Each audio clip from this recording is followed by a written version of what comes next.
Friends, Gujarat అలాగే కోల్కతా జట్ల మధ్య జరిగిన మ్యాచ్‌లో శనివారం నాటి మ్యాచ్‌లో 29 పరుగుల తేడాతో కోల్కతా జట్టు గెలిచింది.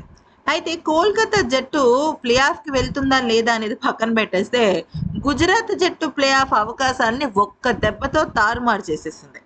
అయితే ఇక్కడ మనం గమనించాల్సిన విషయం ఏంటంటే, 29 పరుగుల తేడాతో గుజరాత్ జట్టు ఈ టైంలో ఓడిపోవడం అనేది కొద్దిగా వాళ్ళకి ఎదురు దెబ్బే. పాయింట్స్ పట్టికలో గుజరాత్ జట్టు రెండో స్థానంలోనే ఉండొచ్చు.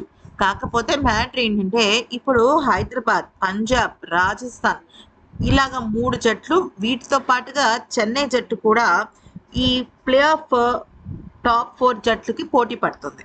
ఫస్ట్ మనం గనక చూసినట్టయితే హైదరాబాద్, పంజాబ్, రాజస్థాన్ ఈ 3 జట్లకి కూడా ఇంకా ప్లే ఆఫ్ రేస్‌లోకి వెళ్ళే అవకాశాలు పుష్కలంగా ఉన్నాయి.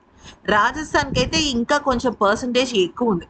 ముఖ్యంగా రాజస్థాన్ రాయల్స్ జట్టు అలాగే ఢిల్లీ జట్టు సండే నాటి మ్యాచ్‌లో తలపడుతున్నాయి. ఇక్కడ మీకు ఒక విషయం చెప్తాను వినండి. ఎస్ఆర్‌హెచ్ జట్టు కనుక రాబోయే 2 మ్యాచ్‌లు కనుక గెలిస్తే ఇప్పుడు ఏకంగా 18 పాయింట్లతో ప్లే ఆఫ్ రేస్‌ని కన్ఫర్మ్ చేసుకుంటుంది. మరోవైపు ఆర్‌సీబీ జట్టుకి ఆల్రెడీ 16 పాయింట్లు వచ్చాయి కాబట్టి, ఇంకా వాళ్ళ చేతుల్లో 2 మ్యాచ్‌లు ఉన్నాయి కాబట్టి, ఇక్కడ 20 పాయింట్ల వరకు, అంటే మ్యాచ్‌కి 2 పాయింట్లు చొప్పున 20 పాయింట్ల వరకు ఆర్‌సీబీ ప్లే ఆఫ్ రేస్‌లో టాప్ పొజిషన్‌లో ఉండే అవకాశం ఉంది. సరే, ఒకవేళ ఆర్‌సీబీ జట్టు ఒక మ్యాచ్ ఓడిపోయిందనుకున్నా కూడా 18 పాయింట్లతో టాప్‌లో ఉంటుంది. ఇక హైదరాబాద్ జట్టు 2 మ్యాచ్‌ల్లో రెండిటికి గెలిస్తే 18 పాయింట్లతో ఇక టాప్ 2 లేదా టాప్ 1 పొజిషన్‌లో ఉంటుంది. లేదు, ఒక మ్యాచే గెలిచిందనుకున్నా కూడా ఎస్ఆర్‌హెచ్ జట్టు సెకండ్ పొజిషన్‌లో ఉంటుంది. లేదు, ఎందుకంటే వాళ్ళ నెట్ రన్ రేట్ అనేది కూడా క్యాలిక్యులేట్ అయ్యి అప్పుడు గుజరాత్ జట్టు థర్డ్ పొజిషన్‌కి రావడమా, సెకండ్ పొజిషన్‌కి రావడం అనేది జరుగుతుంది. అంటే ఇక్కడ మ్యాటర్ ఏంటంటే, ఎంత తేడాతో గెలుస్తుంది ఒక్కొక్క జట్టు అనేది కూడా మ్యాటర్. పంజాబ్ జట్టు విషయంలోకి వచ్చినట్టయితే, పంజాబ్ జట్టు ఖచ్చితంగా ప్లే ఆఫ్‌లో నిలవాలి అంటే రాబోయే 2 మ్యాచ్‌లు గెలవాల్సిందే. ఇక రాజస్థాన్ జట్టు విషయంలోకి వచ్చినట్టయితే, రాజస్థాన్ జట్టు ఏకంగా 3 మ్యాచ్‌లు చేతిలో ఉన్నాయి కాబట్టి, మూడిటికి 3 గెలిచినా కూడా ఇక్కడ వాళ్ళకి 6 పాయింట్లు వస్తాయి. అయితే 6 పాయింట్లు రాగానే రాజస్థాన్ జట్టు 12+6 18 పాయింట్లతో వెళ్తుంది.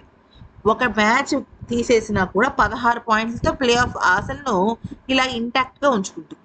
ఇక ఈ రకంగా ఇంత పోటీ ఉన్న నేపథ్యంలో చెన్నై జట్టు 2 మ్యాచ్‌లకి 2 గెలిచినా 14 పాయింట్లే వస్తాయి కాబట్టి కష్టం. ఇక గుజరాత్ జట్టు పరిస్థితి ఏంటంటే, ఇప్పుడు గనక హైదరాబాద్ గానీ, పంజాబ్ గానీ, లేదంటే పంజాబ్, రాజస్థాన్ గానీ ఈ 3 జట్లలో, అంటే హైదరాబాద్, పంజాబ్, రాజస్థాన్ ఈ 3 జట్లలో ఏ జట్టైనా సరే రెండిటికి 2 గానీ, మూడిటికి 3 గానీ గెలిస్తే గుజరాత్ జట్టుకి చాలా పెద్ద ఎదురుదెబ్బ. ఇక సండే నాటి మ్యాచ్‌లో పంజాబ్ అలాగే ఆర్‌సీబీ జట్లు తలపడుతున్నాయి. పంజాబ్ జట్టుకి ఈ గెలుపు చాలా అవసరం. ప్లే ఆఫ్‌లో నిలవాలి అంటే గెలిచి తీరాల్సిందే. ఇక రెండవది రాజస్థాన్ అలాగే ఢిల్లీ. ఇక్కడ కూడా ఢిల్లీ జట్టు ఆల్మోస్ట్ ఇంక ప్లే ఆఫ్ నుంచి పక్కకెళ్ళిపోయినా, రాజస్థాన్ జట్టుకి ఈ మ్యాచ్ గెలవడం చాలా అంటే చాలా ముఖ్యం. ఇక బెంగుళూరు జట్టు, పంజాబ్ జట్టులో ఎవరు గెలుస్తారో వేచి చూద్దాం.